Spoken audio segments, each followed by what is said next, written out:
Yay. Hello, everybody, and welcome to Naughty or Nice with Miss Cassie. Tonight, my very special guest is Switch Tangles. Hello, everyone. Oh, and she is a fun lady. How long have we worked together at Sanctuary? It's been at least 2 years that I've been working at Sanctuary, and I think you started at least a little while before I did. So. Yeah, I've been there since they opened. Wow, and I remember when you were just so submissive. Yeah, I mean, most of us start as submissives. It's the right place to start, but I waited about a year before requesting to move up to Switch. And so how long have you been a Switch now? I've been professionally a Switch for a year, I think. Yeah, just about a year now. Wow. But I switched privately for a while. I've always had a little bit of Switch in me, so. Just a little bit of Switch in you? Maybe more than a little bit. Oh, well, yeah, I know you've always been fascinated with rope by both ends. Oh, yes. That's how I got into the scene in the first place, actually. Was one of the first times I was at the public scene. The first times I was at a play party. I met a friend, and he was like, "Here, let me show you this really cool tie. I need to use your wrists." And I'm like, "Okay, sure, yeah." Totally oblivious newbie sub. Yeah, okay. And so next thing I know, I'm like bound up to my elbows, and I'm like, I guess I'm following you around for a little while now. Nice.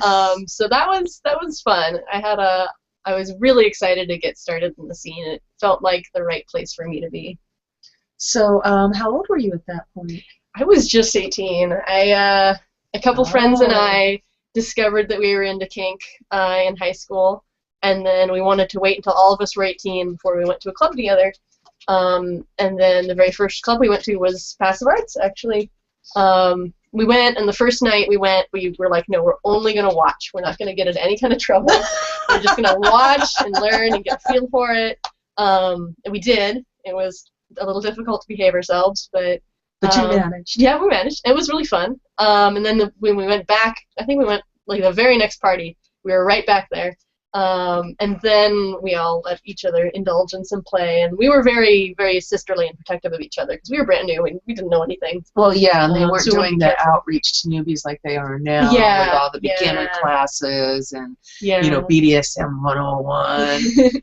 Yeah, there's all those cool classes now for people who are curious and want to get into the scene in the right way, in a safe way. But 5 years ago when I was starting, it was a little bit different community. Passive Arts, the crowd was a lot of really experienced, really cool people. Yeah, a little bit more hardcore, because I know that the people I was running around with at that point, I mean, when it came to limits, it's like I wasn't really allowed to have limits. Most of the doms I played with were sadists, and limits were not an option.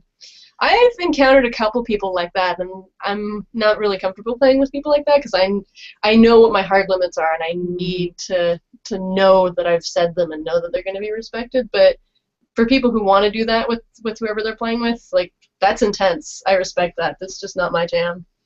Yeah, I hear that, but I did that for so long. I really have a hard time setting limits. That's part of the reason why I'm a dom. It takes practice, yeah. Because I'm just not used to calling them. It's also why I have trouble with people that yellow. It's like, no, we don't play that game. It's either stop or go. Yeah. There's no in between. When you know somebody really well and you're playing with them just for the fun of it, absolutely. Yeah. I think because you already have a good repertoire, you already know what you're going to do. But when I'm playing with a client early on, I definitely... I test them and I tell them, if I'm topping, I tell them, I'm going to make you call yellow because I want to know where that point is. Sometimes they're stubborn little masochists and I'm not going to say yellow. No, you are. I'm going to make you. Don't pretend you're not. Well, see, I'm really good at negotiating the scene ahead of time. Yeah. And I do check in with them during the scene. And give them an option to speak freely. Yeah, absolutely. When spoken to, of course. Always. You have to observe proper protocol, always. Yeah, I'm big on that. I also won't play with somebody cold at a play party. It's like you actually have to get to know me, and chances are I will not play with you until I've seen you at a play party at least 2 or 3 times. Yeah, so at least you know that they're experienced. They're not, fresh meat that's flailing around a little bit. Or somebody that's had one too many drinks and said, "Oh, that looks like fun." Yeah. I've seen some friends make mistakes like that. I'm like, I'm not gonna do that. I'm gonna make sure. If somebody comes up to me and they're a little bit inebriated and they want to play, I'll be like, how about next time when we're both sober, and then we'll both have more fun and we'll remember everything. And usually, that's a convincing argument for them. But yeah, I usually, if I'm playing with somebody for fun, I want to get to know them firsthand. But I mean, playing with clients who just walk in is a completely different kind of show. Well, it's a different kind of play. It's Yeah. fantasy role play, and you're there to provide them a service.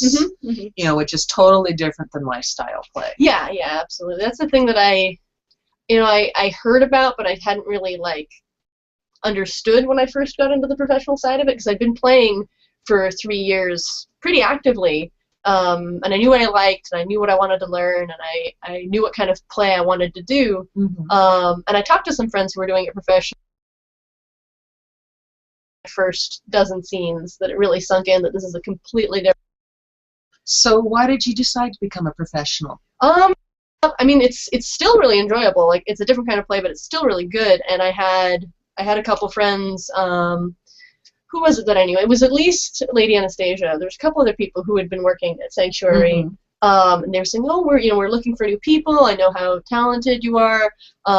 There's all these openings. Come interview. We know that you're looking for a job." And I had been job searching for a while, and no dice. So I said, screw it. I like doing this when I get paid to do something I really enjoy. And I came in all nervous, and I was expecting that maybe I wasn't qualified enough. And Genesis gave me the interview and everything, and at the end of the interview she's like, "All right, so you're hired." And I was just a little bit in shock. I'm like, really? That was easy. Yeah, well, it's the kind of job where it's like until you're actually on the job, you don't know if you can do it. Yeah, absolutely. And we do have kind of a high turnover rate of ladies who come in, think they can do it.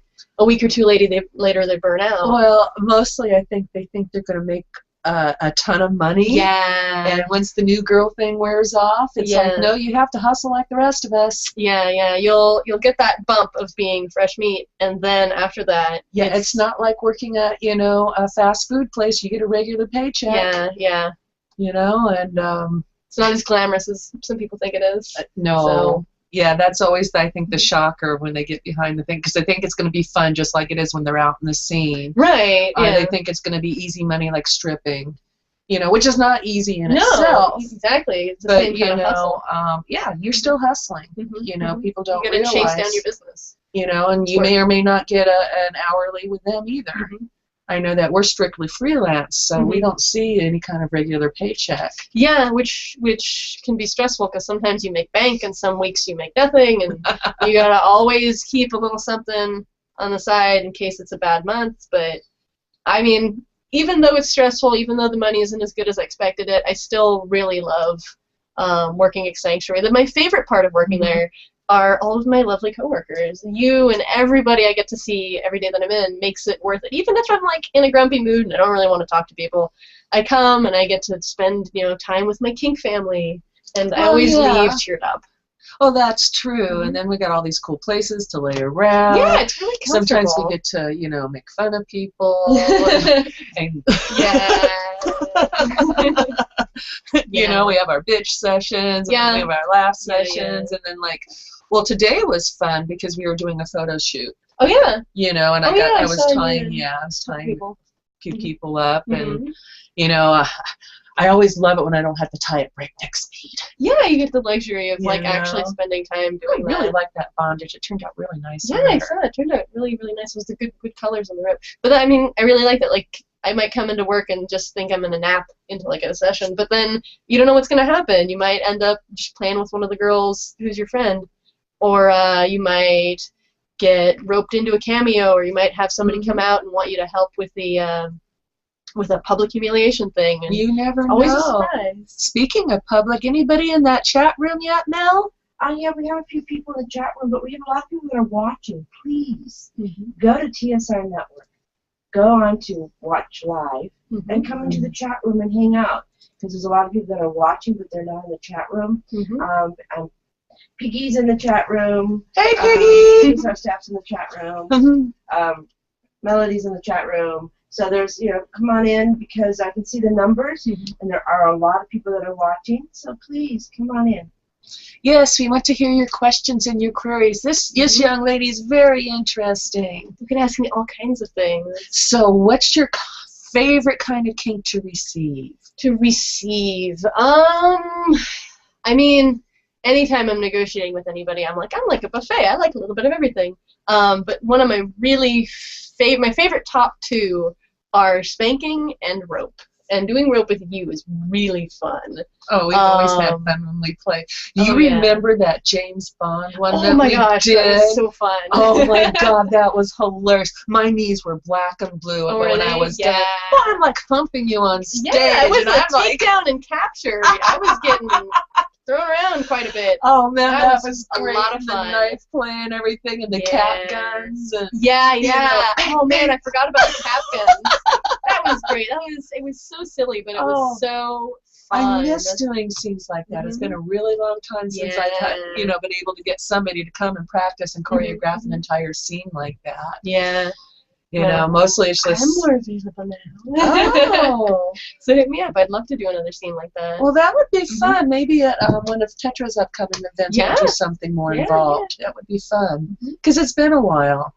Yeah. Yeah, I haven't played with you in a while. I was lurking for a little while. Yeah, you were. Knitting lots of stuff. Yeah, I had kind of a knitting phase for a while. I had to burn time doing something in a dungeon, so I was like, I might as well actually be productive. So that comes and goes. It's a good way to burn time, though, just sitting around chilling. But I've been kind of tempted to do things with paracord, because you can do some kind of bondage things with paracord, and I was like, maybe I can knit bondage things out of paracord. You probably could. Of course, there's the nice paracord whips that they've been making. Yeah, quite nice. Yeah, I've seen a couple examples. And I've seen some floggers made out of paracord as well. Not to mention that it's really good for CBT. Oh yeah, it's perfect. Any more questions in that chat room, or are people just hanging out now? Yeah, we have a chat. Question from Carrie. Question: what type of work would Switch Tango be doing if she wasn't working at the sanctuary? Good question. Ooh. Well, right now I'm looking for just any kind of job. It's going to be full-time, part-time, whatever, just as long as it's a stable paycheck. But my perfect dream job would be something that involves biology, marine biology, because I am a scientist by training and education, and the ocean is really my passion. And so if I could be on a research boat and get paid to do that, that would be perfect. Oh, that would be awesome. Not too much overlap with kink. Did you finish your undergrad degree? Yeah, I did last May. And congratulations. Thank you. It was a long journey, 5 years to get that done. But I mean, I loved every minute of it, and I'm looking to go back to graduate school. So nice. Yeah, once you get that grad degree in that particular field. Yeah, that'll make job searching a lot easier. Yeah, I happen to know an oceanographer with the Monterey Bay Aquarium. Oh, yeah. I haven't been up there in a while, but it's gorgeous. Yeah, he said it's like the best job. He got to work on that project with the starfish that were dying. Yeah, the sea star wasting syndrome. Yeah, he was doing into some of that. Yeah. Those jobs are fantastic, but there's very few of them, and the turnover rate is really slow, because that's, you get that job when you're 30 and you keep it until you retire, kind of thing. Well, yes. Yeah. It's like, once you get that grant from the university, you stay, you keep it. You don't let anyone kick you out, because that's good. Watching that in The Big Bang Theory the other night with the bug guy. Creepy crawler. And he says, "What do you do when they cut your funding?" Need the funding. Yes. Yeah. So there you go. That's what I'd be doing if I wasn't here. But I love being here. I mean, hopefully I'd like to be able to do both wherever, if getting a marine biology kinky job. Scientist. Yeah, there's more kinky scientists than you'd think. Oh, I'm sure I ran into a bunch of kinksters at university. I was just like, futzing around on my laptop, and I was on FetLife, and somebody in the lab behind me said, "Oh, you're on FetLife too?" Well, yeah, how about that? Geek's the new cool. So. I know. Yeah.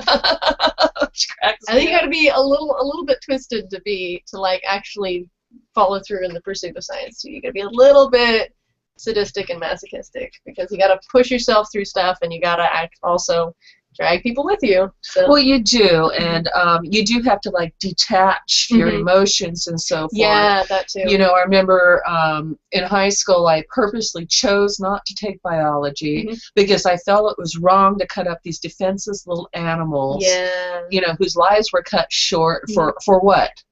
We have all the diagrams in the book. Right.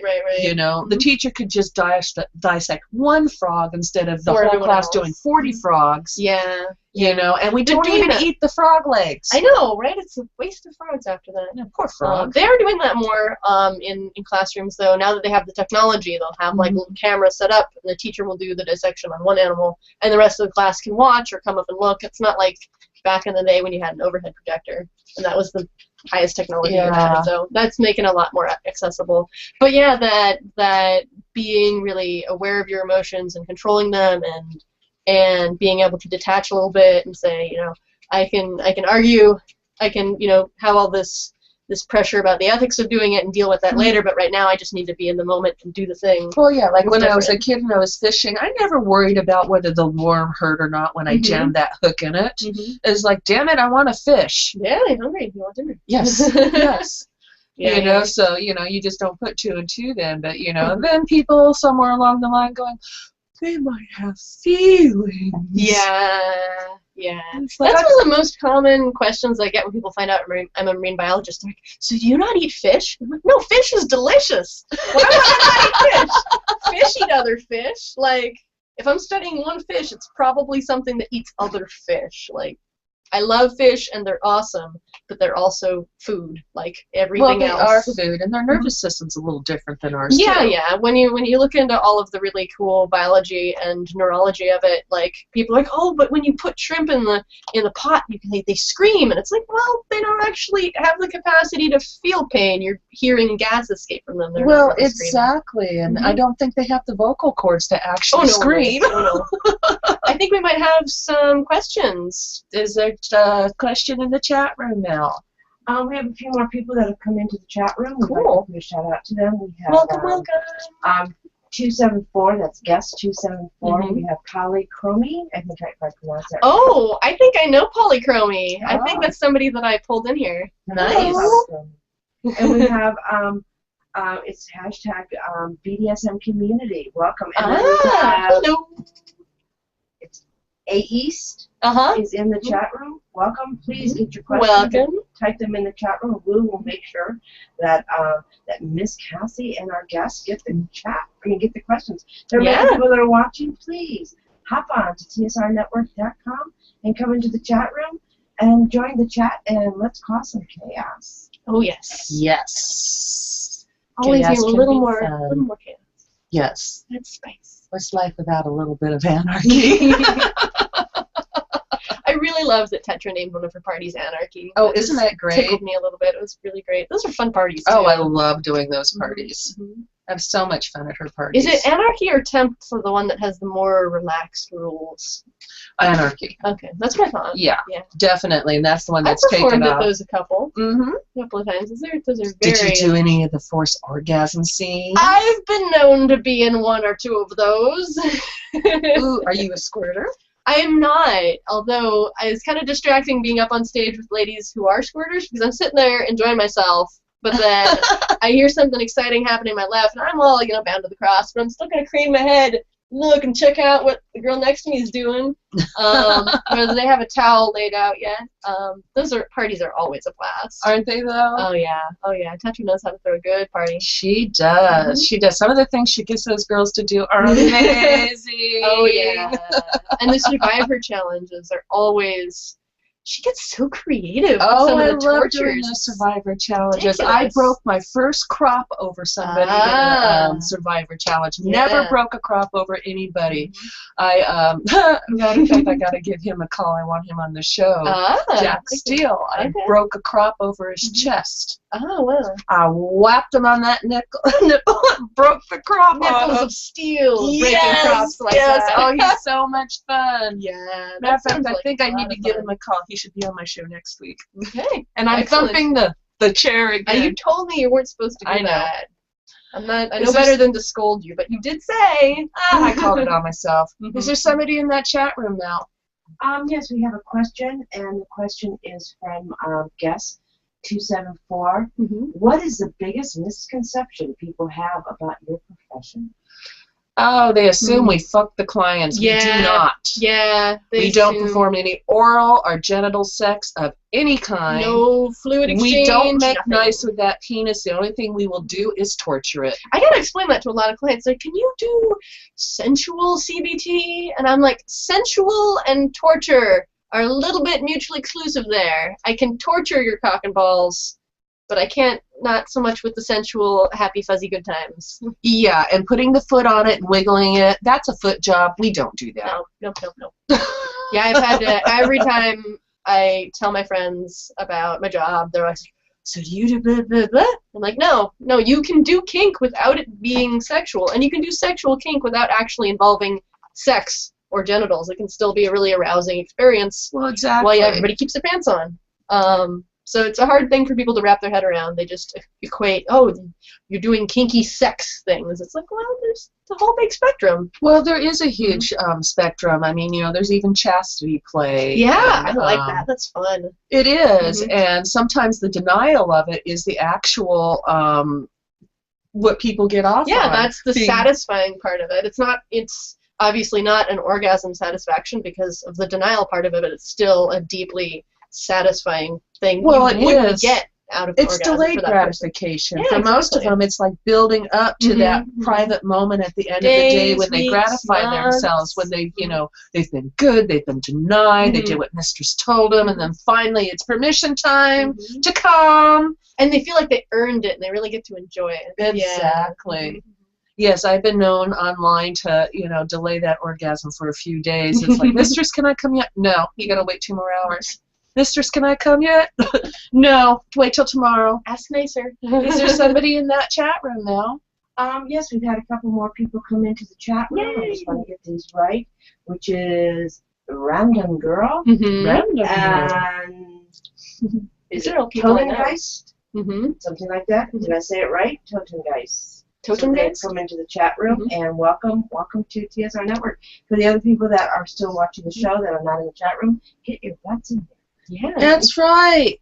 We want to hear questions. Yeah, ask us about Absolutely. I might even answer one or two if you ask nicely. You got to ask nicely enough, though. I'm not quite so picky, but.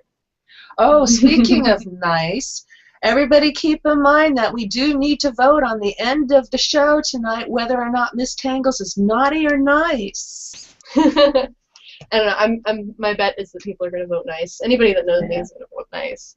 So don't you ever do anything naughty? Oh yeah, but it's always like awesome kind of naughty that everybody's like, that naughty was so nice. So at the end what's of the day. the naughtiest thing you've ever done? Oh, that's a tricky question. I think probably, well, we were just talking about chastity, and one of the naughtiest, like, kind of mean, cruel, sadistic kind of naughty things that I've done is that I was playing with this young man who wanted to be in chastity and wanted to be my little sissy slave and was a little bit masochistic. And I made him wait. Oh, how long did I make him wait before he came? We played a couple times. It was a couple weeks before I gave him permission to come. Nice. And there was so much teasing. When he was good, I would, like, tie him down and blindfold him, and he would be across the room, and then he would get to listen to me come, but he couldn't do anything at all. He's just over there by himself. So that was extra tortureful for him. But yeah, I waited, I think, 3 or 4 weeks before I let him come. That was the longest that I'd made anybody wait in chastity. It was very satisfying for me, and he says it was satisfying for him in the end. Did you have him locked in a chastity device? Yeah, he had one of those really cool, the plastic ones with the lock on it. So you had the key? I had a key. I mean, he had a key for emergencies, so he doesn't have to go and, with the little saw. So I didn't see him every day. You don't know if he cheated? I don't know. I hope he didn't cheat. I'm going to pretend he didn't cheat because that makes it a little more enjoyable, but pretty sure he didn't cheat. He was very desperate by the end, so... but yeah, that was I had the key, and we would text back and forth, and I'd be like, oh, so I'm leaving the key at home now. Now, has all this talk about chastity devices perked any questions? We have 2 questions over here, and Cool. let's begin with the first one. The first one is from Jess 274. Have you ever had somebody walk out in the middle of a scene because it wasn't what they expected? I have never had that happen to me before. I have had to stop scenes where I was bottoming because things weren't going the way I expected, things weren't going the way I negotiated, but I've never had anybody walk out on me. I mean, it's always okay to pause the scene and renegotiate, reclarify, and then you can carry on if you're good at communicating. But no, I've never had somebody walk out of a scene on me, which I hope reflects well on me, that I'm good at planning the scene, negotiating the scene, having a good time, taking care of my bottom, or being a good and communicative bottom myself.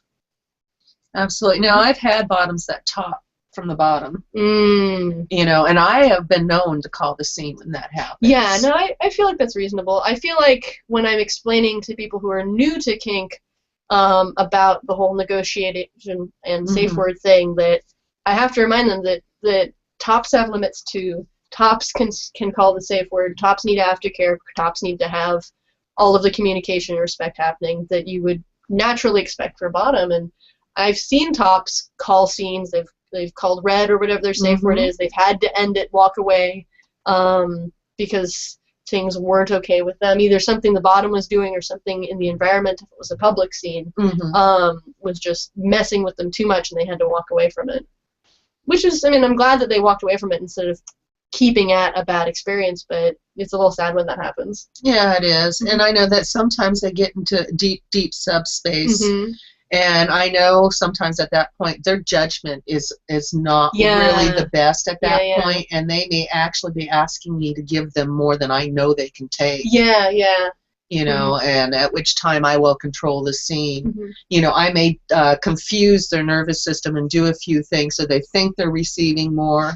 Without actually causing any more trauma to their bodies.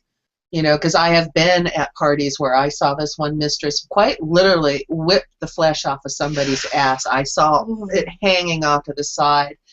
And, I mean, I'm just not okay with permanently maiming somebody like that. And I don't care how much they beg for it. You know, I don't do flesh carving, you know, unless, of course, we're going to slice that off and feed it to you later. But, you know, cannibalism is a whole different other thing. Very, very separate different thing. Do we have another question? Yes, we have a second question, which is, and then we have a couple statements. I'll do the statements first. A says, she says it's annoying too when they tap from the bottom, and she also, or he or she also said, I'd like to torture myself while rubbing his cock after he's already come. That's fun. We have another question too, but the other question, the first one from Polychrome, is what is your favorite cookie? And then we have one more question. My favorite cookie is chocolate chip oatmeal cookies, and I have a great recipe that for my partner actually, and they are so good because they're all chewy and melty and delicious. And now I'm hungry and I want a cookie. Thanks so much. I'm gonna go make cookies when I get home now. You'll probably hear about it. Aww. What's your favorite cookie, Miss Cassie? Oh God, do I have a favorite? Well, I make these awesome triple chip cookies with white chips, butterscotch chips, and dark chocolate, and pecans. You know, and I might even throw a little coconut in that, depending on my mood. But yeah, those things, it's like, it's a cookie candy bar. There's no other way to describe it. There's so much sugar. I mean, it's a treat, though. It's okay if it's tons of sugar. No use pretending it's healthy. And you would think people would show restraint when I make those cookies. Those cookies disappear like that. Oh, yeah. Well, they sound delicious. I'll probably, empty a plate really quickly. Do we have any more questions? One question from 274. Have you ever had sub drop or top drop, and can you explain a little bit about it? I've experienced sub drop, and I think I've only had experienced top drop a handful of times, but they're, I mean, a little bit of overlap, but they are very different situations because they come from different places. Have you experienced them, Cassie? That's a good question. You know, because there's been those times where you just had such a good scene and it was such a high elation. Yeah, that when you come back down, then it can be a little bit much. I've had sub drop after scenes that were either very physically intense or very emotionally intense. If it's a scene where I'm probably getting bruised or a scene where I'm probably going to cry, then I'm almost certainly going to have a little bit of sub drop afterwards. And that's, I mean, everybody experiences it a little bit differently, but the kind of common factors for sub drop that I hear is that it's such a physical high. You have all these endorphins. You get so exhausted afterwards that when you're coming back down, you know, your blood sugar's crashing, you're dehydrated. So there's all the physical sides of it, but it's also such a mentally intense thing that you need the time afterwards to kind of process and recover and think about the scene and think about, like, what did the scene mean to you? How does it affect your relationship with the person that was topping you? I'm or not things that like that. deep. I mean, I have really great sessions with people and scenes with people that I'm not, like, super emotionally intimate with, and they're awesome scenes, but I usually only get sub drop with somebody that I'm really emotionally close with. And then it usually hits, you know, maybe an hour or two after the scene's over. I'll just be like, I'll be wiped out, and I might be a little bit anxious sometimes, so I'll probably find somebody to cuddle with. Aww. But I don't think I've ever really done much cuddling after scenes. Yeah, I know you're not a big cuddler. No, that's okay. I'm not. Some of us are, some of us aren't. I will make sure your basic needs are met. I will water you. Yeah. You know, put a little plant food on you. Yeah, you'll make sure you that, know, I mean, I'll have somebody else come over and hug you. I'm exactly. really good about making sure you're paired up with somebody to watch you. Yeah. You know, I will tell you to eat. I will do a little mommying, but yeah. I mean, I've only had like cathartic release twice in the scene when I was a submissive. I mean, it's like basically knife play used to just devastate me because I had been badly cut up with a knife when I was 19. I had been attacked. Somebody tried to murder me. That's awful. So, I mean, yeah, different days. Yeah. You know, it's like it doesn't affect me the same way anymore. Yeah. It used to, you know, I've processed it, and, you know, the lifestyle helped me take my power back with that. Yeah. You know, and it was a process. Also, I think because it was such an intense issue, I never allowed myself to go so deeply that I would be dependent on somebody to have to watch over me after a scene. Yeah, absolutely. You know, yeah, come to think of it, it's like, you know, even after a scene and I'll be like flat out on the floor or whatever, I can come to just like that. And just, you know, I come right back up. But then again, you know, I'm so used to performing, it's like, you know, I'll have to jump up, perform, get down, I gotta do something else that, you know. You don't have time to sit there and be exhausted. You gotta be up and at 'em.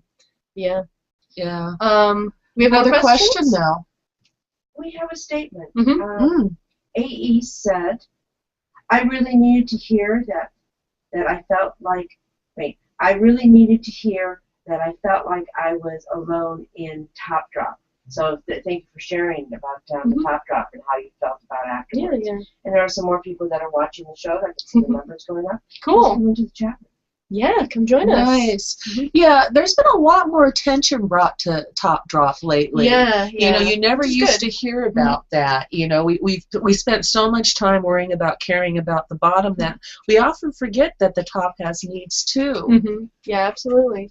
That's a problem that I've seen, that a lot of the people who I know who are really good tops, they're excellent tops because they are very selfless in a way. They'll do all of these intense, wonderful things for their submissive, and then they'll make sure their submissive gets all the aftercare, and then everything's said and done, and then they're at home by themselves, and they're like, I feel bad and I don't know what to do. What's happening? Because they didn't know about Top Drop. And yeah, when I got in the scene 5 years ago, I didn't hear about Top Drop. I didn't know it was a thing. And then I know, especially at the Pangea parties, we do a little, 5 steps for negotiating a scene, and one of the steps is talking about aftercare, and Anastasia is always like, Top Drop is a thing too. Make sure you both get the aftercare you need, whether it's, cuddling, cookies, just some alone time with your cigarette, whatever it is. Make sure you know what you need so you can ask for it.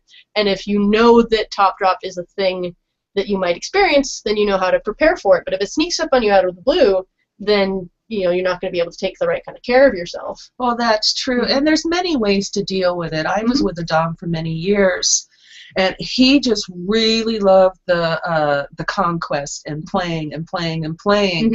But so basically what we would do is we would find somebody who would play with him, and then I would do the aftercare for each person that he played with, and it freed him up to do what he truly liked to do, which was just the playing and getting the attention, because that's what fed him and that's what kept him happy. Sounds like a good balance. Well, yes, but I was always doing aftercare, which might mean why I'm not as hip to it now. It's like I did my time. I did all that already, and now it's time to take a break of it. Because believe it or not, I actually do give really, really good aftercare. You do, and whenever I've done performances with you, after, we'll do some kind of really cool, intense, inverted rope suspension, me and a couple other girls, and you always make sure that me and the other rope bunnies that making sure we all have food, we all have water, we're all cuddling each other. We're all going to make sure nobody's driving home until we're in our right minds. Well, exactly. And believe it or not, I am capable of hugs. You are. I've gotten a hug or two. I'm keeping tally. I think I've got maybe 3 hugs over the last 2 years tallied up. They are precious commodity. I might have to work on that. Is there another question, Mel? Yes. Guess 274 got given some amazing questions. Nice. Question: have you ever done something to a client that they thought they would not enjoy but ended up loving it? Oh God, yes. Oh, yeah, all the time. That happens all the time. A lot of clients come in and they're like, I'm not sure about this, but I want to try it, but I don't think I'm going to like it. And usually, for me, the clients are having that experience about something like spanking or something like CBT. And they have this idea of it's going to be this horrible, big, intense thing in their head. And then we get into this session, and we do all other kinds of fun things. We warm up to it, and then they turn out to be complete spanking sluts. I'm sitting there, and I'm like, okay, yeah, you digging this? And they're like, yeah, go harder. And I'm sitting there, and so we keep extending, and it was going to be, half an hour of switching spanking turns into 2 hours of me just wailing on them because they're loving it. And those are really fun sessions, like helping people discover things that they didn't think they were going to like, and then they're totally into it. But yeah, a lot of the clients come in and they're like, I'm not sure about this. I think it's going to be bad, but I want to try it anyway. And then they love it. So it's fun. It's amazing. It really does, bring some people back. It just taps into some stuff that... those little deep buried secrets, and and a session's a safe place to explore those options. Absolutely, absolutely. That's the thing that when I'm trying to explain my job to people, they're like, oh, but it's not a sex thing? And I'm like, no, it's much more of, like, a therapy kind of thing. It's like you have a safe place. Like, I'm not going to judge you at all. Like, you're here, you can ask for whatever, we'll negotiate it, you get to explore things that would otherwise, you'd have a hard time finding somebody who was accepting and wanting to try that. You get to try it with somebody who knows how to do it safely and how to make it be not just a physically but like a mentally safe experience for you.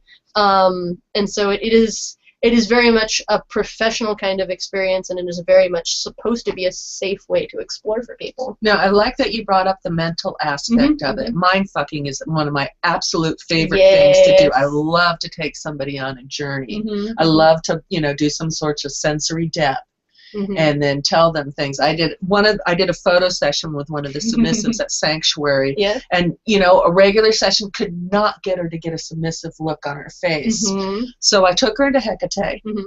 I tied her to the web. I knew exactly where my camera would point at her face. I turned the light off and started telling her horrible stories about rats chewing at her toes.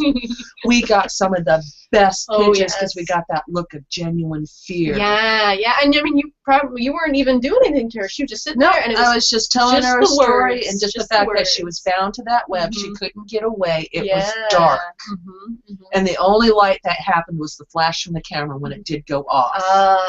And so then that would just blind her to any kind of ambient light. Oh too. Yeah, so, it was absolutely that can be really fabulous. Is there a question now? There's a statement and a question.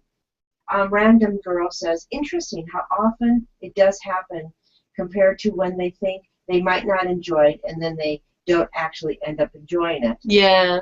And then the other question, that was a nice little statement. Thank you very much for asking, Random Girl. And then a question from A East. How do you separate your work from your relationship at home?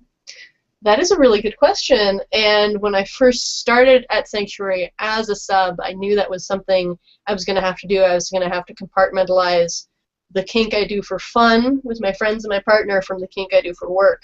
And it took me a couple months to get the hang of separating those things and leaving work at work and not having those two wash back and forth. And I found some of the things that worked for me were, I'm only going to talk about my work and my sessions with my coworkers. I'm not going to come home and kvetch to my partner about, I did these 3 sessions today and let me give you all the details, because even if they were fun sessions and even if my partner likes hearing about that, like, I don't want to contaminate the back and forth. If I'll come home and I'll be, the most I'll say is something like, oh, I had a good session today, it was fun, I made a bunch of money, yay.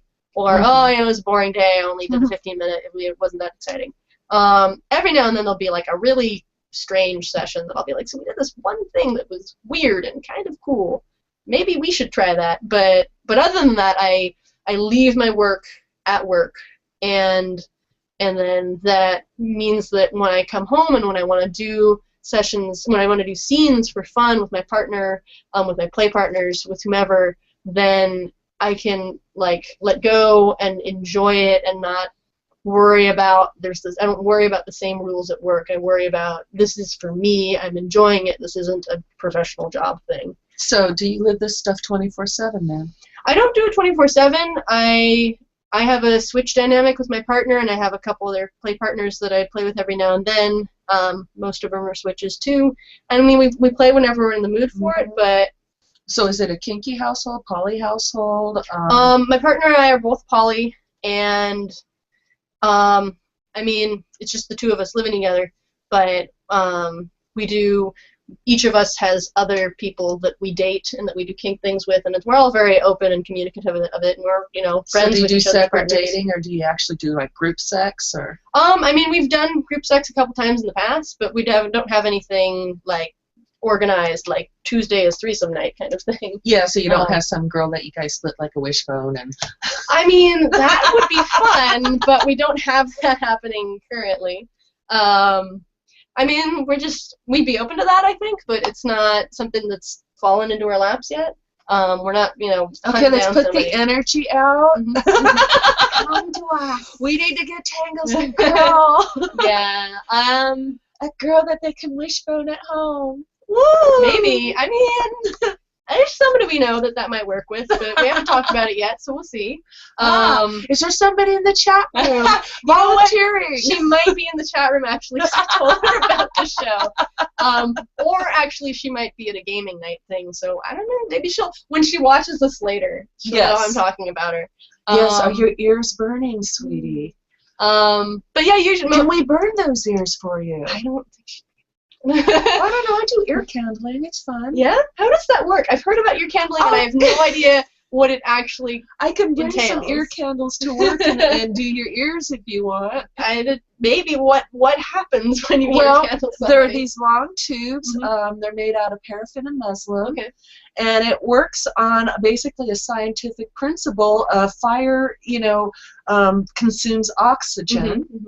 And it creates a vacuum within the tube when that happens, and it draws all the debris out of the ear. That's pretty cool. You get like a tablespoon of earwax out of people's ears by the time I'm done. Yeah. Usually I used to do and because it's wax and the paraffin wax sticks. Well, it goes up in the tube, because we only burn the tube until there's about 6 inches down, because when it gets too close to the ear, it gets really warm. Yeah, yeah. I only let it burn down a little closer to the 3-inch mark if it's somebody that I want them to squirm. But that's another story. Yeah, that's a different kind of thing. Yeah, I used to actually make a living doing ear candling. Oh, cool. Yeah, I used to do that all the time. Yeah, it's really an awesome way to get your ears cleaned out. It's a lot nicer than irrigation. Yeah. It's warm. It's actually quite comforting. I lay you on this nice massage table. I put a pipe in tin See, now I over want there. to sign up for this now. It sounds really nice. I should bring my candles to work and, you know, do Mhm. your ears. You would probably, actually, I want to do a scene like that on stage. That would be cool. Well, yeah, because it's Yeah. essentially fire play, but it's Yeah. therapeutic Mhm. fire play. Very relaxing. And it's very spectacular to watch because I I can would have imagine. people. I actually candled, I think, 3 people Fire at once. approaching your head slowly and steadily. Yes, That's a little bit of a mindfuck all by itself. Yeah, yeah. I've had people lined up on tables and had to watch all of them going back and forth, and people were like, "Wow, it's like a fire circus." Mm-hmm. Oh yes. Do we have some more questions? We have a couple statements and then we have a question. Mm-hmm. We're going back to mindfucking. Mm-hmm. Guest 274. I too, as a male top, love mindfucking myself. Holly Chrome says, I love being mindfucked. Mm-hmm. And A.E.S. has a question. So, do you guys have a type of HIPPA confidentially, can't say that word. Confidentiality, yeah. Yes, for your customers. Yeah. I mean, we don't have something legally the way with HIPAA and doctors and that kind of confidentiality. There's anything on the books that says we can't say XYZ about what we do in sessions. But informally, we do have a confidentiality about that. Because a lot of the clients who come in for sessions, they're coming for professional sessions instead of getting involved in the community because they need that kind of privacy. They're, you know, the CEO of a big company, or they're, you know, they don't want their family to find out, or, you know, they don't want their church to find out, or whatever. For whatever reasons, they want a certain amount of privacy. That they do like that anonymity. Yeah. But I do know that at play parties often that you do have to sign a release form to get in. And you have to state your real name and your scene name. And, you know, basically it's just stating that you know what you're doing, because they don't want it to come back to the public going, oh, I didn't realize what I was getting into. Right, right. You know, but I know for basically when our clients come in, they're coming in because they specifically want to do this stuff. We very rarely get somebody that just goes in and just goes, on a whim, I just thought I'd do this today. Yeah, well, when those clients come in, it's always pretty amusing. They're like, I don't know what this place is, but I was driving down the street and I saw it and I thought I'd come in and see what it was about. And then I come in, and sometimes those are the most fun sessions because it's so spontaneous. They haven't, like, planned anything or had any expectations, so you end up just having a really fun, weird time. Sometimes that can be cool. But yeah, the clients come in because they want that kind of confidentiality, and, I mean, we're not going to post anything online.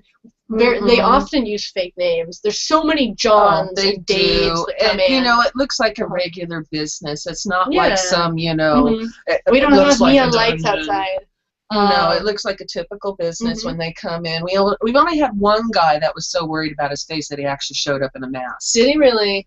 That's silly. Yeah, he was hilarious. Did he wear the mask the whole time? Or yeah, he showed up in a mask. He wore it throughout the entire session. See, at that point, I suspect he just has a mask fetish. Possibly.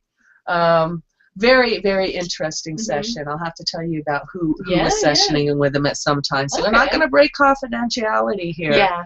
You know, but we'll have to tell you what this guy was into. It was great. Yeah. We have another question? Yes, we do. A.E. said, what is your best advice for a new female dominant? Take classes. Yeah. Learn your craft. Educate yourself. Get mentored by somebody else that's been in the scene for a long time. Absolutely. Find a female dominant who you'd like to emulate and talk to her. Yeah, talk to her. And get practice if you can. If you can sit in on a session or a scene that somebody else is doing, go for it, because I've noticed that becoming a better dominant has had two different important parts for me. There's the technical skill side of it, where I can ask anybody who's proficient at something, like, can you teach me how to do Florentine flogging better? Can you teach me how to do single tail? Can you teach me these technical skills? And then I can go and I can practice that to a certain degree by myself. But the other side of it is the energy side of it, the being able to have the right kind of power exchange, or being able to hold character and role play, and being able to do the mental part of it, the very sometimes intense power exchange part of it. And that, when I started as a sub, that was something that I had very little experience with, and thus very little confidence with. And being a new dominant, like, being confident, even when I don't think I have a reason to, is one of the things that helps me be a better dominant in the scene. And you have to decide whether you're a lifestyle dominant or if you want to do this professionally. Professional dominance it's a whole different ball game from lifestyle. Yeah. Because, you know, we are providing a service. It's fantasy role play. Yeah. And a lot of times, you know, whether you like it or not, you have to switch the scene just like that in the middle of the session.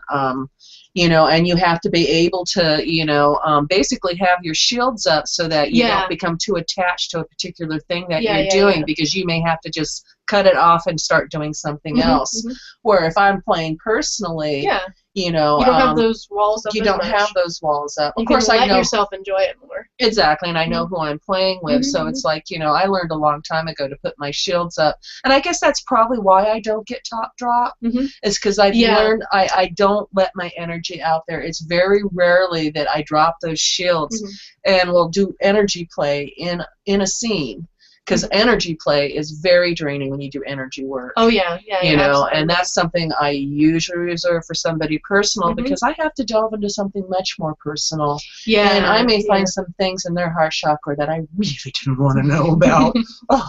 Yeah, I've never gotten top drop from a professional session either, because you keep it professional. You keep your shields are up, but when it's personal, it's different. Was there another question, Mel? Yeah, there's several questions in the chat room. A East has made a comment. She said, or she's asking a question about talking about, you know, the advice. What if you live in a state where it's hard to find a mentor? Online, Skype. There's still people, there's still doms out there who are gonna, you know, whether it's FetLife or Skype or whatever, have a dom who's a pen pal that you can, you know, text with or message with. I've done online advice too. I've done, you know, emails back and forth. I was advising a young couple because he's like, you know, do I really need to take classes? Like, yes, you need. Matter of fact, I recommend that you bottom and feel what you want to do to other people, so you realize what's going on. Because I could see that the young man, you know, he had sadist tendencies. And he didn't have control over it yet. And I thoroughly advised him. I said, you need to bottom some. You need to feel what it is that you're letting out, because he didn't have control of his rage. Not just physically, but emotionally. Feel like what it's like to be on the receiving end for that, because then you're much more qualified to know when you're going too far. If your sub is really deep in subspace and they're not communicating well, then you need to have that control over yourself, or else things can go south really fast. And if your town doesn't have a dungeon or events to go to, then I highly recommend you go to one of, like, the, you know, the conventions and spend a weekend at a kinky event. If you There'll can afford be tons to do of classes, lots of people to talk to, lots of people you can get advice from. I know we get newbies all the time down at the dungeon, and, you know, people are more than welcome to, you know, they like to answer questions. They actually love to share their knowledge with you, what worked for them and didn't work for them. You know, the best teacher is somebody who's been there. It's like, you know, tell me some of your stories. You know, I'm at this point in my kink life, you know, what was it like for you when you were at this point in your kink life? You know, because there's nothing like the voice of experience. Is there more questions, Mel? AE says, thank you, I appreciate that. And then we have a question from 274. Has a client ever requested so much that you had to use a safe word or back off? I've used safe words almost all the time in the sessions where I bottom. I don't think I've had to safe word in a professional session where I was topping before. But almost every time I do a bottoming session, you know, whether it's spanking or role play or something, we'll negotiate. I'll be really clear about what my boundaries are, you know, my personal boundaries and the dungeon boundaries and everything. And then inevitably the client will push a little too far. They'll spank a little too hard. They'll, you know, spank a little bit the wrong place. They'll ask for something, and I'll, you know, have to say, I mean, I use red and yellow for my safe words. So almost every session I have to call yellow at least once, and that doesn't surprise me because my client is a stranger that I just met half an hour ago, and I spent, you know, maybe 5 or 10 minutes negotiating with. Like, I don't know him well. I don't expect him to know me well. So using safe words doesn't surprise me that much. I very rarely have to use red in a session. Yeah, the only time I ever had to use safe words was when I was a switch and I was bottoming. Yeah, yeah. You know, because they do like to push the boundaries. I had to kick more than one penis because they were getting too close to me. And believe me, I have no problem switching into dom They're mode. asking for a kicking. Well, they are.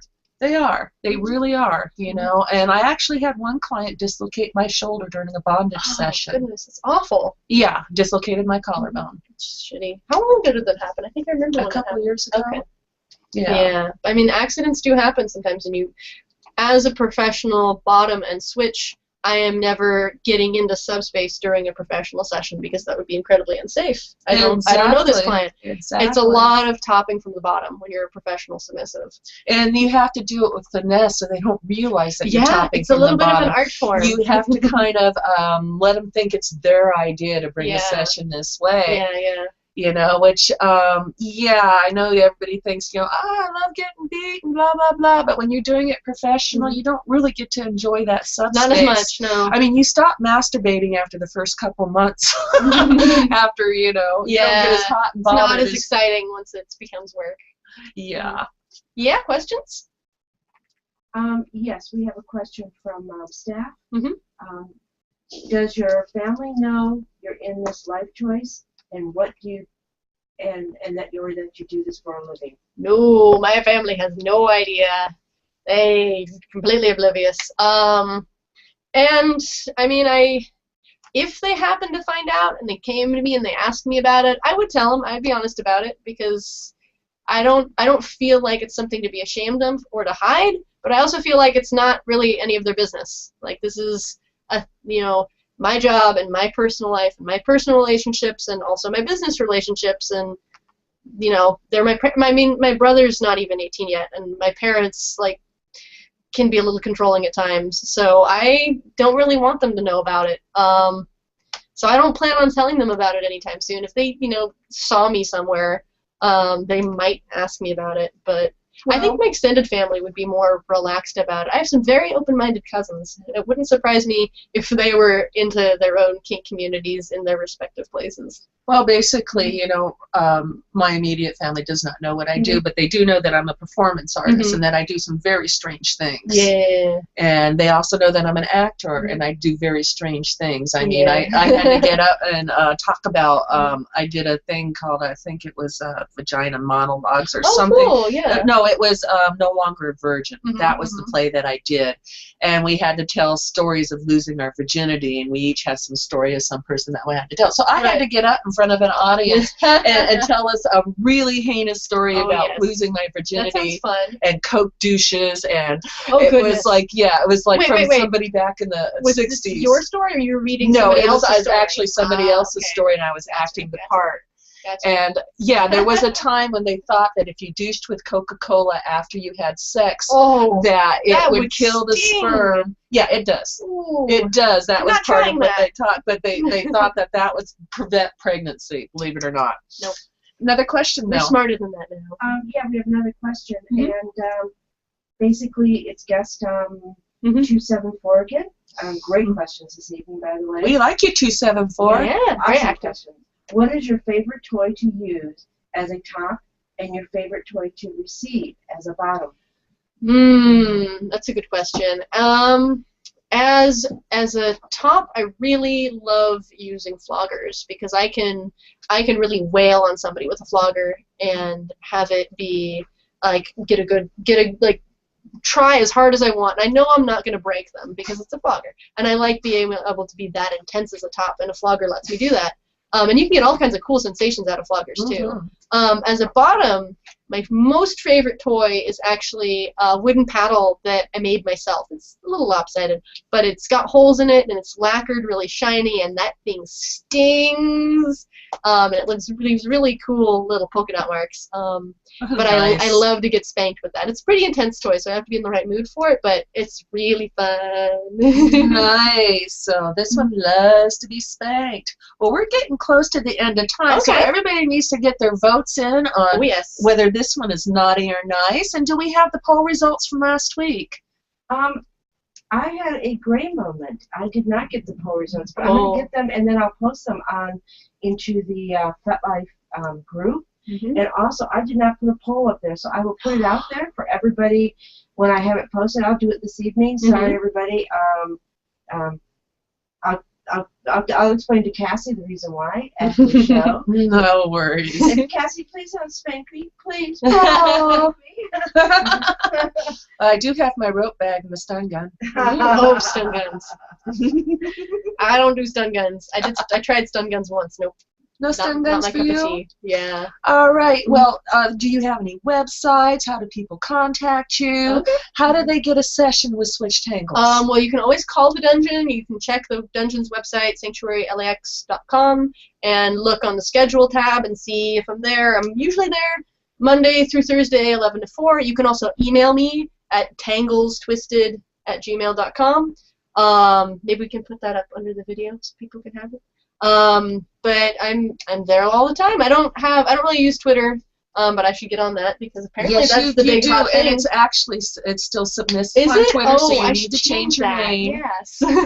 But I'll start using that. But yeah, absolutely. I respond to emails. I've got them on my phone, so come contact me. I'd love to play with you. Excellent. And if you just want to give her a call down at the dungeon and set that appointment, the number is 310-910-0525. And that'll hook you up with Sanctuary, and they will tell you who's on staff for that day, whether or not Miss Tangles is in, or some other lovely, lovely lady. Oh, yes. Miss Cassie's got a big event coming up on July 12th, a Betty Page tribute party. It is 1950s pinup, Betty Page. We're having a Betty Page lookalike contest. We're also doing a contest for the best trio of Dudley Do-Right, Snidely Whiplash, and Nell. I'm looking forward to that. That's going to be really cool. And as many rope people as we can get down there. And I cannot wait to see the outfits. It's going to be fabulous. For those who can't make it out that night, earlier that day, I am teaching a rope bondage class, also at Sanctuary. So, come get your rope on, or come to both events. If you love rope, that is the day for you. All right, so we're going to have to wrap this up. We're just about at the end of time. My guest next week is going to be a surprise again. You never know. Exciting surprises. Yeah, I just might have to interview Mel next week. Ooh. Woo! So, I'm not going to let you tie me up. Maybe we'll get 59 people watching. You never know. That could be worth it. Wow. That Your could be demo worth on Rev. No, I don't think so. No worries, Mel. Any last questions in the chat room that we need to address? No, they asked where the poll is. The poll is going to come up it'll be on the Watch Live page, right when you watch the show. Sorry about that, everybody. Had a great moment. And everybody said, they've enjoyed the show, which is great. Excellent. Excellent. Well, we had fun. Lots of fun. Oh, I am so grateful to everybody in the chat room. The questions were fabulous tonight. I love it when you chat it up. So, I just want to say goodbye, everybody. Have lots of kinky fun. We're going to convert the world one vanilla at a time. Good plan. Or not. Woohoo! Cool. Woo-hoo. Yay!